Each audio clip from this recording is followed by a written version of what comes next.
Hello guys and welcome back to another video on my channel. Now today it is a match preview. It's Millwall versus Luton Town match preview. Like any other match preview though guys, I do talk about the game before, and for Luton that was a 0-0 home draw against Huddersfield. And for me, I thought it was a game of two halves. I thought first half Luton were the much better side, created the majority of the chances in the first half, came the closest as well. Amari Bell hitting the post in the first half, and then in the second half I felt Luton, ran out of gas a little bit, which is quite mad to say, professional footballers.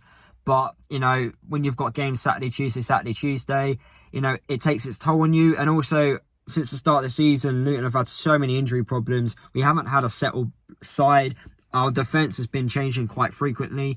I don't want people to feel sorry for us, but, they are excuses. They are legitimate excuses. And we have dealt with them, 50-50 at times, I would say. But I think in the second half against Huddersfield, you can clearly tell the boys were a little bit tired. And, yeah, we kind of needed some fresher legs. And when those fresher legs came on, it kind of didn't really help, to be fair, in the game against Huddersfield. But I would say the draw was a fair result. We come back, we go into this game against Millwall with back-to-back clean sheets. In the international break, Nathan came out this week, in fact, and said, because of the international break, we've managed to have pretty much have a fully fit squad. Only two players, I believe, have got little injury problems. The two players which I think have the injury problems are Danny Hilton and also Dan Potts. Both of them didn't play in the development game midweek, so they're the reasons why I think those two players will not be featuring against Millwall. Also,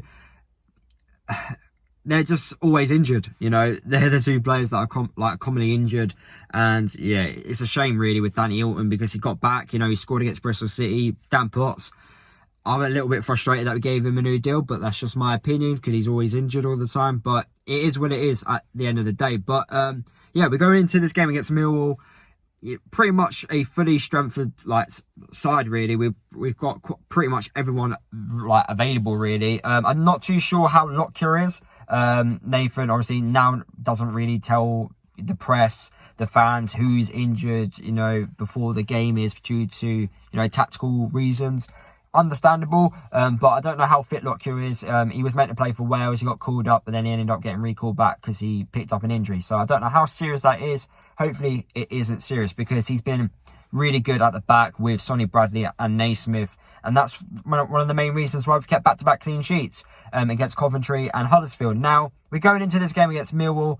Millwall are a very tough team to beat. They always are. We don't have the best record against Millwall, and they've got some great players that can cause us problems. Wallace and Afobe. Wallace has probably been Millwall's best player in the last 3 years. And then you've got Afobe, and on his day, I know in recent years he hasn't been at it, but he does have quality. And if you give a player like him time and space, he will punish you because of his quality. When you've got the quality, you don't kind of lose it in that sense.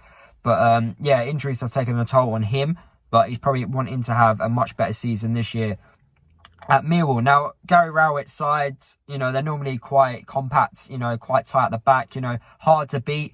And I'm expecting it to be a hard game against Millwall. They always are. Millwall, if you can get a result at Millwall, it's, 9 out of 10, it's a very good result. Am I expecting a result at Millwall? I'm confident that we can get a point. I'm not too sure about a win, just due to the bad record which we have there. It isn't the best record, and how Millwall's set up as well. They're currently mid-table in the Championship. A team, really, this year, I haven't really heard much about. Just like Huddersfield, really. I've not heard much about Millwall, which is quite strange, because you normally hear a lot about Millwall. But this year, Millwall, we haven't really heard much about them. Are they going under the radar a little bit?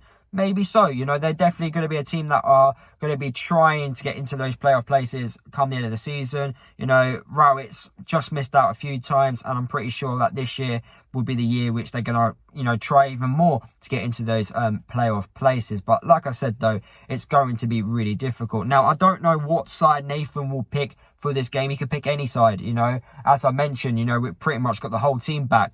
But I want us to start playing the same back four or back five and pick one, because the one dilemma which we have at Luton is sometimes when we play a back five, with the wing backs, we have issues within the game where we go 1 or 2-0 down and then we ended up having to like switch it to a back four, and then we start being the old Luton Town. So it's about whether or not we can get it right, and if we are gonna get it right, we need to get it right from the get-go, not 20 minutes into the game when we are 2-0 down. That's my only worry for this game against Millwall. But if Nathan can get the lineup right, the tactics right, the system right, then I am basically really confident that Luton can get something from this game against Millwall. But I feel like if we are going to get something, we need to be tight at the back. We need to limit Millwall's chances. They are a team that like to get the ball out wide and get the ball into the box, you know. And we need to make sure that we're marking players, don't give players goals. Another issue which I have is we don't want to give strikers, you know, free headers. We do like gifting teams goals this year. We've done it a few times. We can't do that against Millwall because they will eat that up. You know, they will take it and they go, thank you very much, and there's 3 points to Millwall. We can't do that, and we can't allow them to put crosses into the box. So we need to make sure that we are blocking those crosses in. And if the ball does get in the box, marking the players, you know, don't let them get any free headers at goal because, you know, it's Millwall. You know, they're going to score them. That's what they want. So hopefully we don't do that on the weekend. What is my score prediction against Millwall? I'm going to go with a 1-1 draw. I think getting something at Millwall would be a great result. And yeah, let me know what you guys think down in the comment section of this video. Let me know your score predictions and your starting 11s that you would play against Millwall. Personally, I think I would play the same back five that played against Huddersfield. And actually, I may even play the same team that has played against Coventry and Huddersfield. I don't see why not. 4 points in the last 2 games, back-to-back clean sheets. I don't see why anything will change unless it's a tactical reason. But yeah, that's pretty much it of this video, guys. If you did enjoy it, make sure you drop a like on the video. As I said earlier, make sure you comment down below your score predictions and your predicted lineups. Subscribe to the channel if you are new, and I'll see you guys in the next video.